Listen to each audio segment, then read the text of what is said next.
नमस्कार, मैं दिव्यांशी श्रीवास्तवा आप सभी का स्वागत करती हूँ स्टडी आईक्यू पे। आज इस इंटरव्यू सेशन में हमारे साथ जुड़े हैं निखिल देव Tiwari ji. He has cleared UPPCS 2018 examination और इनका चयन यूपी एग्रीकल्चर सर्विसेज के लिए हुआ है। यूपी एग्रीकल्चर सर्विसेज की कैटेगरी में इनकी रैंक 6 थी। हमें बहुत खुशी है निखिल जी, आज आप हमारे साथ जुड़े हैं। पहले तो ढेर सारी बधाइयाँ। बहुत बहुत धन्यवाद।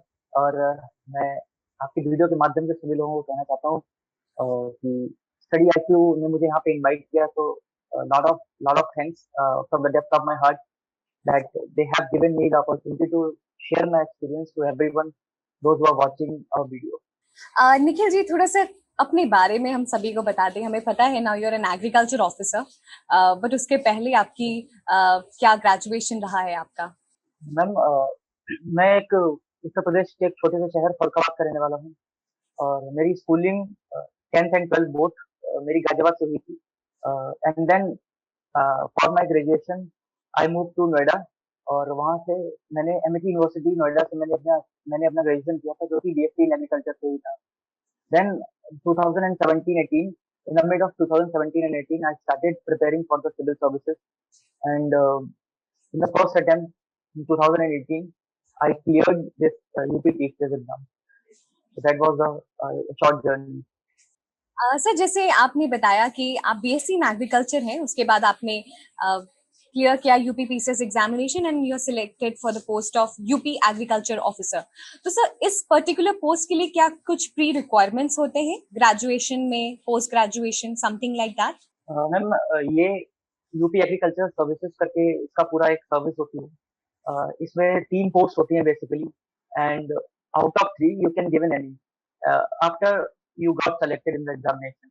Like, one is Subdivisional Agriculture Extension Officer, and the main function of the Subdivisional Agriculture Extension Officer is to implement the government schemes at the subdivision level.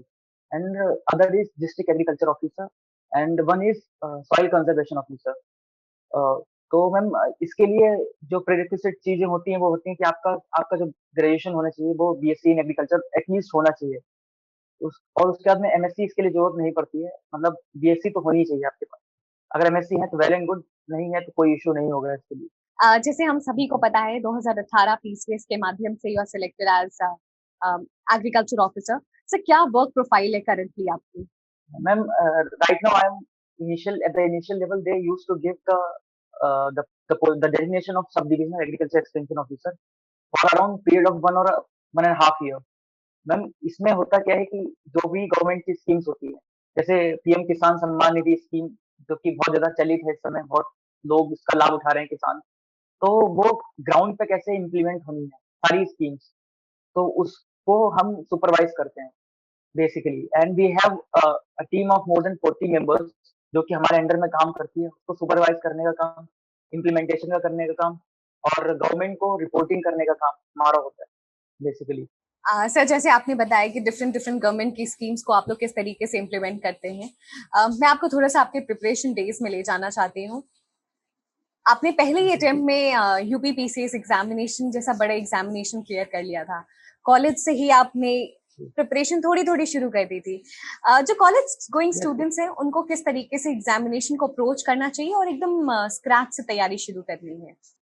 Ma'am, सबसे पहले तो मैं यही सजेस्ट करूंगा कि पहले आप मेंटली आप प्रिपेयर हो, कि ये मेंटल प्रिपेयरनेस बहुत जरूरी होती है एग्जाम के लिए, because the number of applicants are very very high.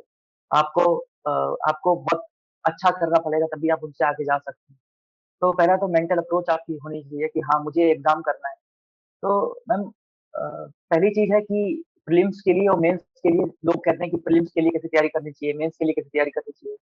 तो मेरा मानना है, मेरा पर्सनल एक्सपीरियंस है वो ये है कि प्री और मेंस की एक ही साथ तैयारी होती है, कोई उसमें डिफरेंट अप्रोच नहीं होनी पड़ती है। हाँ, मेंस प्रीलिम जब आपका प्रीलिम्स होता है तो उससे पहले 2 महीने पहले, एक मतलब 1.5 या 2 महीने पहले आपको मेंस थोड़ा-सा मतलब साइडलाइन कर देना चाहिए। Totally you should be totally focused upon the prelims. तो मैम, ये एक तो पहला है। दूसरा है कि आपको सिलेबस अपना पूरा पता होना चाहिए, कि जब आप न्यूज़पेपर पढ़ते हैं तो आपको पता होना चाहिए कि कौन-सी न्यूज़ किस पेपर के लिए इम्पोर्टेंट है। जैसे कि अगर पॉलिटिकल न्यूज़ है तो वो पेपर 2 के लिए इम्पोर्टेंट, अगर हिस्ट्री का कोई ऐसा पर्सपेक्टिव आता है न्यूज़पेपर में, तो पेपर 1 के लिए इम्पोर्टेंट है। इकोलॉजी एंड एनवायरनमेंट है, पेपर 1 के लिए इम्पोर्टेंट है। तो ये आपको ये पूरा मतलब सिलेबस वाइज ये आपको मतलब ये पता होना चाहिए कि हाँ, कौन सी चीज़ किस चीज़ के लिए इम्पोर्टेंट है।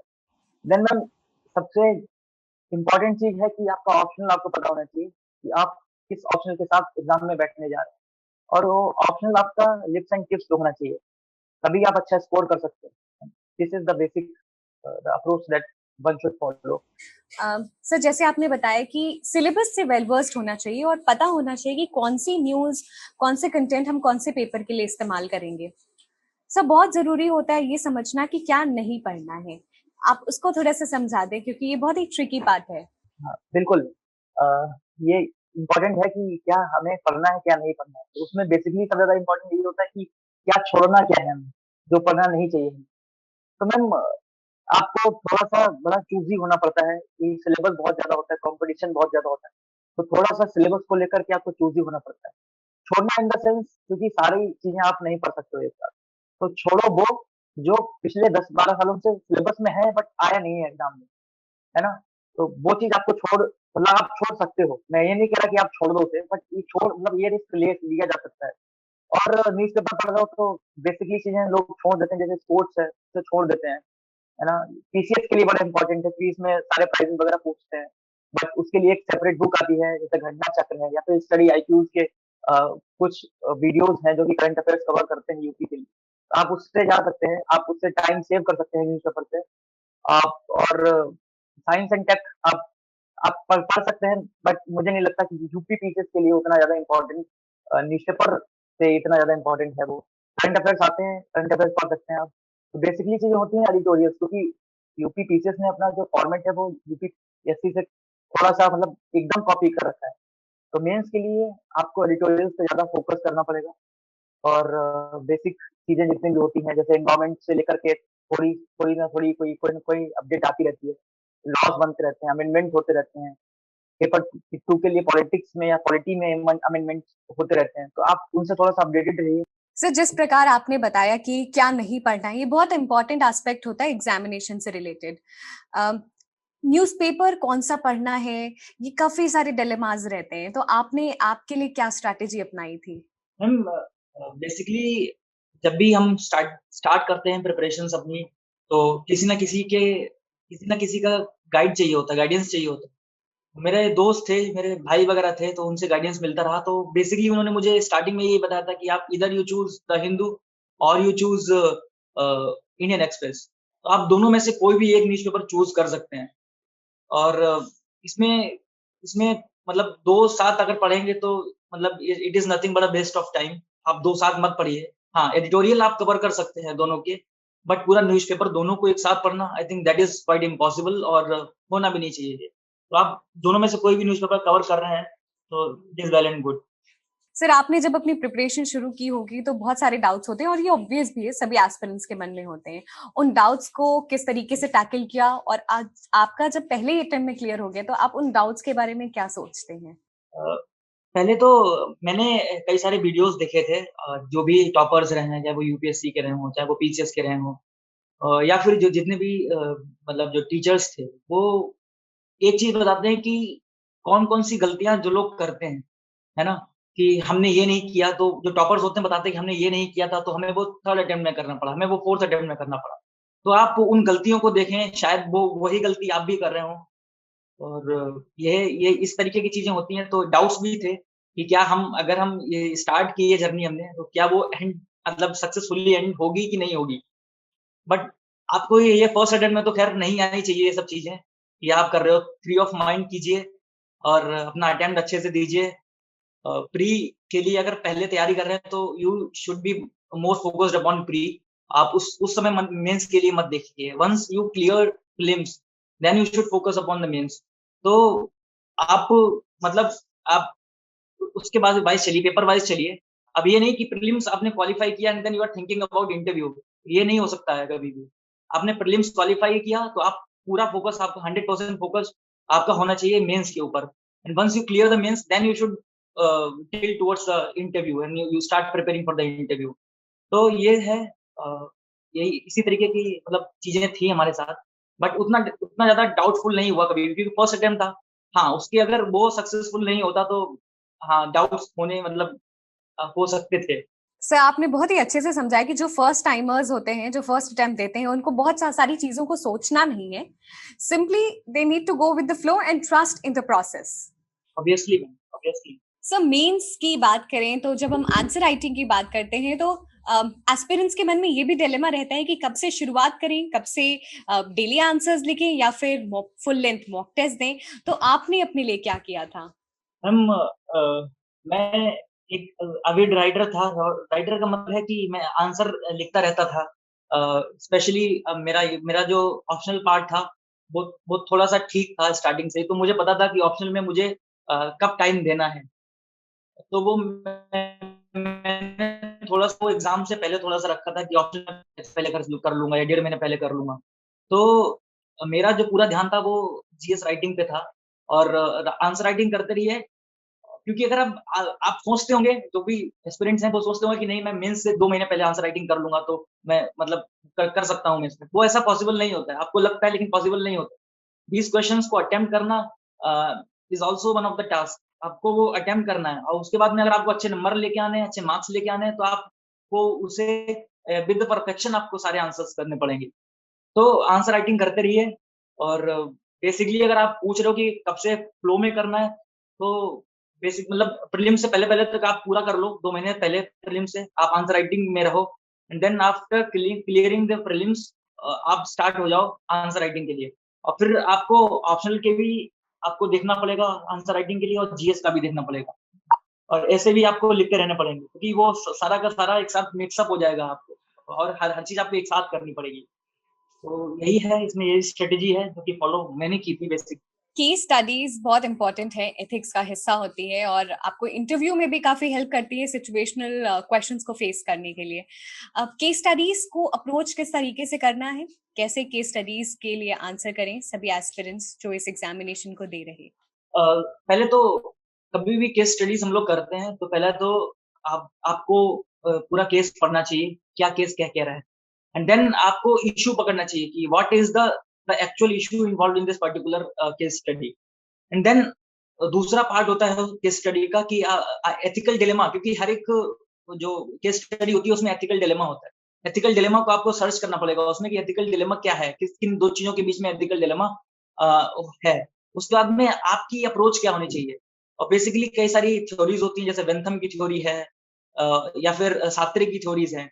तो उन थ्योरीज को आप किस तरीके से उन केस स्टडीज में लेके आ सकते हैं, तो वो आपको like you can get and fetch more marks अगर आप वो थ्योरीज में भी अगर आप आंसर राइटिंग में लिखते हैं, मतलब केस स्टडी के सॉल्यूशन में अगर उस थ्योरीज को भी अगर आप उसमें डालते हैं, तो I think you will get more marks. तो ये अप्रोच होनी चाहिए केस स्टडी की, along with the theory your mental prospective कि आप पर्टिकुलरली उस सिचुएशन में क्या सोचते हैं, और थ्योरीज आप डाल सकते हैं उसमें। That is the strategy, basic strategy. Sir case study के लिए आपने बात की कि आप इशू को पकड़ें, लेकिन उस इशू से कई बार होता है कि 3-4 इश्यूज कनेक्टेड होते हैं। इस सिचुएशन को किस तरीके से एस्पिरेंट डील करें, तुरंत रिलक्टेंट ना हो जाए सिर्फ एक इशू को लेकर, बट एनालाइज करें 3-4 इशू जो उससे कनेक्टेड है? जी, मैं यही बता रहा था कि इश्यूज जो मेजर इश्यूज होते हैं क्वेश्चन में, अगर आप बता रहे हो कि 3-4 इश्यूज एक साथ हैं, तो अब सारे लोग अपना-अपना आंसर लिखते हैं। तो सारे लोगों के सोचने का एक ज़रिया अलग-अलग होता है, कई तरीके के अप्रोच होती है सोचने की। तो आप बेसिकली लिख सकते हैं जो मतलब जो आपके इश्यूज़ हैं, आप जो सोचते हैं वो लिखिए। क्योंकि केस स्टडीज़ में मेंटल अप्रोच होती है बस, जो आप क्या सोचते हैं उस सिचुएशन के बारे में। बस, तो जो आपको समझ में आता है वहाँ पे, उसे अच्छी तरीके से, अच्छे शब्दों में, एथिकल टर्म्स में आप उसे एक्सप्लेन कीजिए, और वो सोच आपकी रेशनल होनी चाहिए, इर्रेशनल नहीं होनी चाहिए बस। इतना है, इतना होना चाहिए। रिवीजन की स्ट्रैटेजी आपके लिए क्या थी? क्योंकि हम कितना भी पढ़ लें, लेकिन इम्पोर्टेंट है कि वहां पे हम किस तरीके से प्रोड्यूस करते हैं, उसमें रिवीजन का बहुत बड़ा हिस्सा होता है। आपके लिए क्या स्ट्रैटेजी रही रिवीजन की? मेरा एक स्ट्रेटजी बेसिक थी कि जब भी मैं किसी चीज को पढ़ता था, तो then I always follow the strategy, like I used to write the short notes, and then जब मैं नेक्स्ट टाइम पढ़ूं तो मुझे पूरे पढ़ने की जरूरत ना पड़े। तो मैं एक एक बेसिक स्ट्रेटजी होती है, वो मैं वो फॉलो करता था। एंड ऑप्शनल के लिए मेरा था कि मैं मतलब आई वाज कैपेबल कि मैं पूरा अपना पढ़ सकता हूँ, मतलब 1 महीने के अंदर पूरा पढ़ सकता हूँ पेपर से पहले, एग्जाम मतलब मेन से पहले। तो ऑप्शनल में पूरा थोड़ा-सा भरोसा था मेरे ऊपर, मतलब मेरे ऊपर भरोसा था। बट जीएस के लिए आपको थोड़ा-सा अपडेटेड रहना पड़ता है, आपको नोट्स भी थोड़ा-सा रिवाइज़ के मतलब आपको हर मंथ में अपने नोट्स जितने भी आपने बना रखे हैं अपने, नोट्स बनाइए न्यूज़पेपर से एडिटोरियल्स को डाल के, क्योंकि कभी-कभी हम जो पढ़ते हैं उसकी कन्वेंशंस होती हैं, टास्क फोर्स होती है, कमिटीज़ होती हैं, उन कमिटीज़ को आप डालिए, अपने आंसर राइटिंग में, अपने नोट्स में उसे मेंशन कीजिए। न्यूज़पेपर की कटिंग्स को हटा कर के आप अपने नोट्स में डालिए। तो जब भी आप पढ़ते हैं, क्योंकि न्यूज़पेपर को आप एक एक टाइम होता है, उसके बाद में आप भूलने लगते हैं न्यूज़पेपर वाली चीज़। तो इट इज़ बेटर कि आप कटिंग लीजिए न्यूज़पेपर की और अपने नोट्स में उसे पंच कर दीजिए। तो आई थिंक ये स्ट्रेटेजी होनी चाहिए। उसके बाद में आप मंथली रिवाइज़ करते रहिए अपने नोट्स को, सारे नोट्स। तो आप उससे कभी भी कोई चीज़ भूलेंगे नहीं, and you will be always ready for the examination. अगर आपसे कोई कहे कि आपको 1 महीने बाद एग्ज़ाम देना है, तो यू विल बी रेडी। तो यही होना चाहिए, मतलब आप अपडेटेड होने चाहिए अपने नोट से। सर, हमने रिवीजन, मेंस, प्रीलिम्स, अलग-अलग चीज़ों की बात कर ली। अब हम आते हैं ऑप्शनल्स की बात करने। आप खुद एग्रीकल्चर ऑफिसर हैं, आपका ऑप्शनल भी एग्रीकल्चर था। क्या स्ट्रैटेजी होनी चाहिए एग्रीकल्चर ऑप्शनल के स्टूडेंट्स के लिए? मैम एग्रीकल्चर में बेसिकली मतलब सभी पेपर की तरह इसमें भी 2 पेपर होते हैं, पेपर 1 एंड पेपर 2। और पेपर 1 नॉन टेक्निकल होता है, non technical in the sense like वो थोड़ा-सा ईज़ी होता है। उसे मतलब कोई भी एक नॉन एग्रीकल्चर बैकग्राउंड का भी अगर है, तो ही और she can cover it within 2 months, वो कर सकता है अगर वो पढ़ता है तो। बट पेपर 2 जो होता है वो थोड़ा-सा टेक्निकल होता है, उसमें कैसे कई सारे टेक्निकल सब्जेक्ट्स होते हैं, जैसे प्लांट ब्रीडिंग हो गया या फिर जेनेटिक्स हो गया या फिर मतलब हॉर्टिकल्चर हो गया। तो ये सब सब्जेक्ट्स हैं जो कि थोड़ा-सा डिफिकल्ट होता है करने के लिए। तो पेपर 1 के लिए आपके पास अगर नोट्स हैं तो ठीक है, नोट्स आप उससे पढ़िए। पेपर 2 के लिए नोट्स के साथ-साथ लास्ट 10 टू 15 इयर्स के जो क्वेश्चन्स आए हैं, बेसिकली होता क्या है कि चाहे वो यूपीएससी हो, चाहे वो पीसीएस हो, क्वेश्चन्स मतलब रिपीटेड होते हैं। मतलब इधर मतलब अगर आज मतलब 5 साल पहले कोई क्वेश्चन आया तो हो सकता है कि वो नेक्स्ट ईयर क्वेश्चन आ जाए। तो 10 से 15 साल के क्वेश्चन्स आप सॉल्व कीजिए, उसे अटेम्प्ट कीजिए, राइटिंग प्रैक्टिस कीजिए और यही है इसका बेसिकली फॉर द पेपर 2 कि वो बहुत ज़्यादा टेक्निकल है। कोई भी अगर एग्रीकल्चर बैकग्राउंड को कोई मुझे सुन रहा हो तो मैं बता रहा हूँ उसे कि पेपर 2 के लिए आप बहुत अच्छे से मेहनत कीजिए क्योंकि उसमें ही है और बहुत डिफिकल्ट होता है वो करने के लिए। और लेकिन अगर आप देखें तो पेपर 2 में एक आपको अपॉर्च्युनिटी भी देता है कि वो आप अच्छे नंबर भी लेके आ सकें। क्योंकि फैक्चुअल होता है, अगर आपने फैक्ट्स लिखे हैं अच्छे से सिलेबस को कवर किया हुआ है, अच्छे से आंसर को अटेम्प्ट करते हैं, तो then you have the chance to get full marks. तो उसमें वो भी होता है। सर, किस तरीके से स्टडी आईक्यू आपकी प्रिपरेशन में साथ रहा? स्टडी आईक्यू बहुत ही ज़्यादा हेल्पफुल रहा मेरे लिए क्योंकि मैंने 2018 में मैंने प्रिपेयर किया, उसके बाद में कई सारे प्रीलिम्स के लिए भी, यूपीएससी के लिए भी मैंने करंट अफेयर्स बेसिकली यूपी के कवर अगर कोई अच्छे से करता है तो मतलब study IQ is one of the best. और वो 6 मंथ वाइज़ मतलब अगर आपका जनवरी से लेकर के अगर जून तक है, तो वो सारे करंट अफेयर्स को कंपाइल करके अच्छे से देता है। तो मैंने 2018 में खुद के नोट्स बनाए थे करंट अफेयर्स के, so that I got from study IQ videos. तो और उसके साथ-साथ जो करंट अपडेट्स होती हैं, जैसे लीगल इश्यूज़ हो गए या फिर एथिकल इश्यूज़ हो गए, उसकी भी वीडियो आपको स्टडी आईक्यू से मिल जाएगी। और मतलब कई सारे मतलब मल्टी प्रोंग्ड अप्रोच अपना करके स्टडी आईक्यूज़ अपनी वीडियो डालता है। और वो बहुत ज़्यादा हेल्पफुल हैं, specially for the candidates who are preparing for the state civil services and also as well as for the UPSC experience. So I'm very thankful to you, Study IQ, that you have compiled such a good current affairs notes, so that we people are getting benefited from it. Lot of thanks. Pleasure is all hours sir. Sir, कुछ final words, tips, suggestions आप देना चाहेंगे? Lastly, I want to thank the entire Study IQ team, especially Divyanshi Srivastava, for giving me an opportunity to come here on this particular platform and just to share my experiences with the people, those who are watching us, and best wishes to the entire Study IQ team. Thank you. Thank you so much, sir, for connecting with us. We wish you all Thank you. the luck and happiness and success. Thank you. Thank you very thank you.